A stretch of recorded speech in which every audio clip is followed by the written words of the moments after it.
So we have been studying sorting and searching, and we have somewhat interchangeably been using words like lists and arrays. So let's try and understand formally what is the difference between a list and an array in the context of programming. So we are interested in maintaining sequences of values, right? So we have a first value, a second value, and so on, and we would like to talk about the ith value and the jth value and maybe look it up or exchange it and so on. So fundamentally, these two, lists and arrays, are two different ways of maintaining such a sequence. So what is the difference?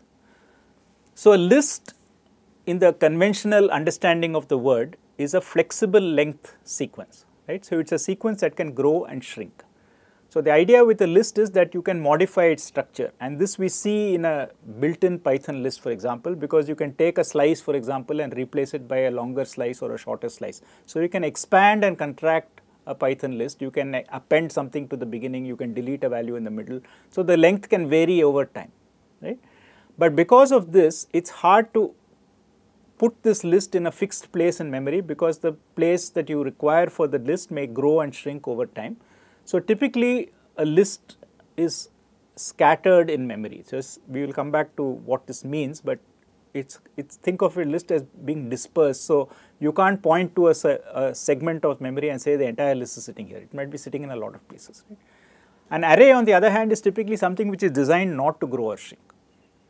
So in the conventional understanding of an array, it is a fixed size sequence, right? I need a sequence of 100 elements. Now this makes a lot of sense when we are processing graphs, for example, right? In a graph, typically we need something like the list of all the vertices, or we need the adjacency matrix. And for these things, if we know the number of vertices, we know the length of the list, and it's never going to shrink or grow, right? We need to always have a list of n vertices. We always need an adjacency matrix of n by n.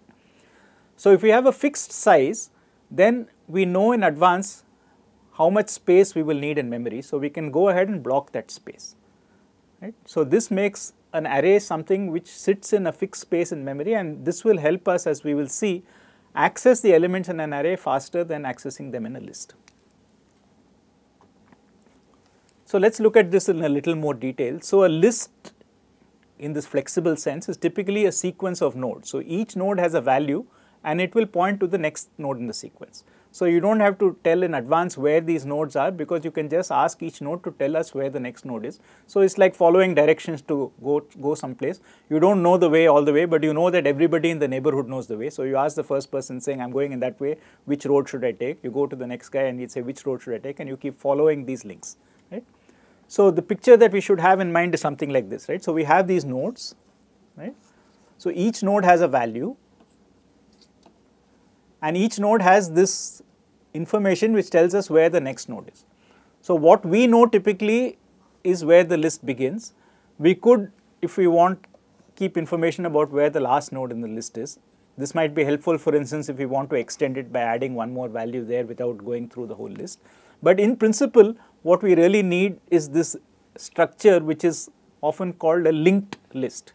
So the linking basically refers to the fact that I have this, so think of it like a train, right? If you have seen a train consists of these independent wagons or bogies, and they are all connected to each other. So this list is like a train, right? We can detach it, we can reattach it, right? And in principle, of course, in a physical train, there is some link is made out of some hard metal, so there can only be so much distance. But if this link was made out of elastic and infinitely stretchable, you could have a train in which the different parts of it are all over the place. So the main advantage of having this linked structure is that it's very easy to modify a list. So supposing I want to insert a new value x between the element I minus 1, vi minus 1 and vi. So what I need to do is basically restructure this list, but the structure is only logical, it's not a physical structure. Each of these nodes is sitting somewhere in memory. So what I need to do is make this vi minus 1 point to x and x point to vi. So what I need to do is basically change from this link which says that vi connects to vi, vi minus 1 connects to vi, I need to say that vi minus 1 connects to x and x connects to vi, right? So there is some local, what you can think of as plumbing, right? So if you have some block in a pipe, right, then one way is to, of course, remove that piece of pipe and replace it, or you can just bypass it by moving a pipe around it. So you can do some local operation and not affect the whole plumbing network, right? So you are just taking some local neighborhood of the nodes that you want to update, and you are making some changes in how the information flows or how the sequencing happens, right? So this is how you insert. Similarly, so now at the end of this, I mean, I can think of it as though I have put an X there. Of course, none of these is actually in any physical sequence, right? These are all sitting somewhere abstractly in memory. So this is only a logical sequence that I go from 0 to 1, 1 to 2 and so on. And now after this insert, I go from I minus 1 to this new value X, and then I go from X to I. So this should be I probably. Yeah. So now here is a symmetric situation. I want to delete a node in the middle of a list. So here what do? Well, it's simpler in a way. I need to just take this and bypass it, right? So this is like, again, plumbing, right? You want to make sure that some piece of pipe which is blocked is bypassed. So you just go past it. So you do this, and then logically speaking, this Vi disappears, right? So now I directly go from the previous node to the next node. That current node which I want to delete is gone. Now it's a separate matter in terms of the programming language, how that lost node is returned back to memory, so the memory doesn't get used up with all this junk. Okay, that's not something we have to worry about. Python does it automatically. So Python is able to keep track of all these things, for instance, which get lost, and take care of it so that they don't become permanently a drain on the memory that you're using. So in this way, if you have this linked structure, you can see that by doing some local operations, you're able to manipulate the list quite easily. But the problem with this is that you need to actually get to this position, right? So you need to follow these links to access the ith thing. So in order to put this here, I have to first get here, right? And the only way I can get here is to actually walk down this list from the head, because there is no way I know in advance where the ith element sits in memory. So I need to spend time proportional to I, the position or the index I am looking for, in order to reach the ith element. So this is the flip side of this flexibility, right? The positive side is that I can make these local changes easily where I am, but to reach the place where I need to make the change, I need to walk down always from the start, because there is no direct way to get there. The other option is to have an array. So as we said, an array will take a parameter n to start with and say that this is going to be always of size n, right? And usually it is also assumed that in an array, all the elements of the array are of the same type. So in most programming languages, this is also true of lists. A list is also a list of a fixed type. Now Python has a very flexible thing which allows you to have lists in which some elements are integers, some are dictionaries, some are this, some are that. Okay. So in principle, a Python list is actually a list of what are called objects, but in most programming languages, there is a fixed type, and a fixed type has a fixed size. If I want to store an integer, it will take so much size. If I want to store a float, it will take so much size. So if I know how much size a fixed value takes, and if I need n of them, then I obviously need n times that space. So I can allocate, when I start, if the programmer asks for an array of size n of int, then I know how much space n ints take, and I can say, okay, here is a space with n ints, and I put it all in one position, in one place. So from the starting point, I know that the first int is a0, the second int is a1, and so on. And this gives us what is called random access, right? So if I want to get to this entry, and I know where the array starts, right? Then I just have to calculate that from the way the array starts, I have to skip past I times the space for an integer, and I know that that position is going to have this. So right, it's like walking on tiles, right? If I know I have to walk 20 steps, then I can close my eyes and walk 20 steps, and I know that I will be there, right? Except that I don't have to, in this case, physically walk. I don't have to go through 1, 2, 3, 4. It's not like a list. I don't have to say, oh, the next one is here and the next one is here. I can directly say, okay, I want to bypass to the ith position. So if I am here, this is where I need to be. So I can actually, it just becomes an arithmetic calculation to calculate where it is. So this is called random access. So technically what it means is that whether I'm accessing the beginning of the list, the middle of the list, or the end of the list, it takes the same amount of time, right? It takes time which is independent. So whether the list has 100 elements or 1 million elements, it's going to take the same amount of time to access it if it's an array. Whereas in the previous example, in the flexible list, it took time proportional to where I wanted to go. So if I wanted to work in the early part of the list, it was fast. If I wanted to work in the later part of the list, it would be slow because I have to walk all the way there.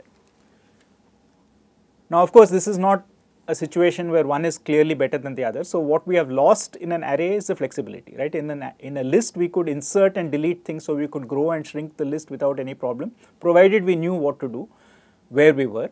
But in an array, if we have to grow this list, for supposing I want to insert a value here, then everything below it has to shift by one position to make space, right? So you know exactly what happens when you try to put a book into a crowded bookshelf. You have to push all the books, so that's a lot of work, right? And in the worst case, if you are putting it right at the beginning of the bookshelf, then you have to move everything to the right. So it could take order n work to make space to insert an element. And likewise, when you pull out a book from the bookshelf and you leave a hole in the shelf, right, you need to compress all the books. So you need to push everything from the right to the left. So again, it could take order and time.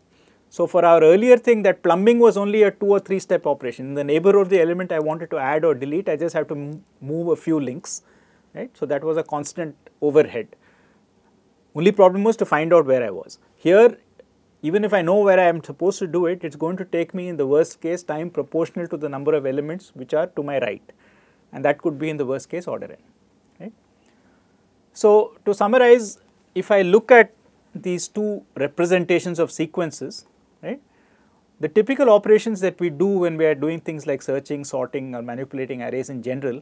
So the one operation is to exchange two values, right? We do this all the time in sorting. We say, okay, take the, say in selection sort, we find the maximum or the minimum, move it to the beginning, right? Or we might take two adjacent values which are out of order and swap them, right? In quick sort, we take the pivot value and we move it somewhere. Now in this, we have to look up in general a value which is at some position I and some other position j which may be very far away. For an array, this is not a problem, right? If I know I and j, I can calculate instantly where ai is, where aj is. So it's exactly like swapping two values of a normal type. If I want to exchange the values of x and y or a and b, it's exactly the same cost as compared to swapping capital AI, capital AJ. But in a list, it's not the case, right? I need to actually walk down to AI and I need to walk down to AJ. So it will take me time proportional to the length of the list in the worst case in order to do the swap. On the other hand, if I have, it doesn't happen in sorting and searching because we are not manipulating the array. But if we have a need to actually make this sequence shrink and grow, then if I know where I am, if I am at a position and at this point I want to make a change, right, then for the list, the flexible list, this is a constant time. I just have to do some rearrangement of these arrows which point from one node to the next. Whereas for an array, in the worst case, if I need to grow and shrink, as we said, you have to shift a lot of values, so it could be order n. So the reason to emphasize this is because the analysis that we do for our algorithms actually depends on what representation we are using, because we have been a little bit casual about this when we talked about searching and sorting, because we have always sort of assumed that we are working with arrays. Right? When we said AI, all these basic operations, right? When we said, for example, swapping AI and AJ is a basic operation, it was a basic operation if I do something like x comma y is equal to y comma x, this is not a problem. But if I am saying AI AJ is equal to AJ AI, right? Now the question as to whether this is a basic operation or not really depends on whether we are dealing with an array or a list. So in an array, this is a basic operation. In a list, this need not be. If I don't know where I am, I have a problem, right? So as a concrete instance of this, let us look at this question of inserting in a sorted list. We use this as a part of our insertion sort, right? So I have a sorted list, right? And I want to take a value v and I want it. So supposing this is an ascending order, right? So then what we said is we will keep walking one by one and we will find a position. And at that position, so till that position, for instance, we could keep swapping or whatever, and then we'll insert it there, right? We typically did it from the right hand side, but it doesn't matter. But this is how we did it. Now you might ask, okay, why did we do all this? Because it's a sorted sequence, right? So why not just use what we already have talked about? So we look here to say, should I insert it there? If it's the right place to insert, it's fine. Otherwise, I need to insert it here or here. So I can use binary search to find out where to insert. And then having found it, I need to insert. Now, there are two separate operations here, right? One is binary search and one is inserting by making space.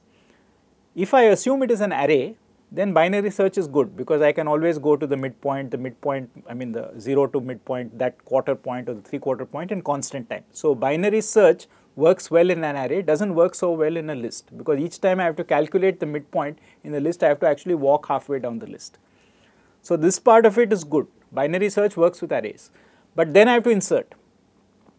Now if I were in a list and I was told to insert here, it's very cheap. But if when a binary search finds it in an array fast and tells me to insert, then it's expensive. So I kind of gain on one and lose on the other. So if I have an array, I will gain on the binary search and I will lose on the insert step. and if I have an list representation, I will lose on the insert position finding step. Where to insert, I will take time to find it, but having found it, the insertion will be just that plumbing, right.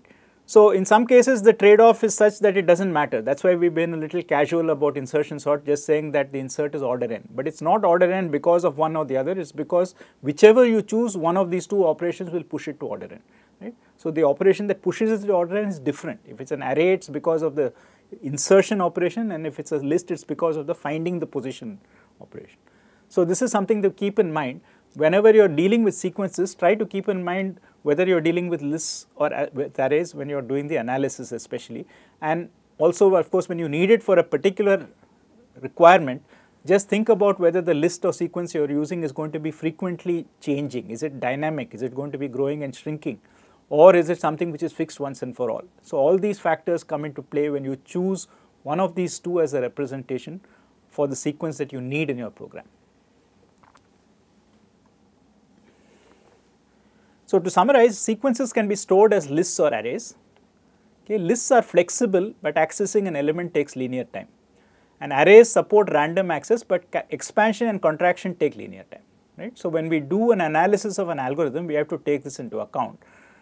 Now, one of the things that we are doing in this course is we are using Python, right. So, the question is, we have this data type called a list in Python. So, is this data type called a list, you know, when we write this, is this list a linked list in the sense that we described here with these nodes which are connected together, or is it like an array? Okay. And what do we do for arrays in Python? So, in Python there is this library which you have possibly come across called NumPy, which allows us to actually define these arrays with a fixed size. But now, given what we know about Python lists, are these going to be faster than Python lists or slower than Python lists? So, these are some of the things that we will look at in a later lecture.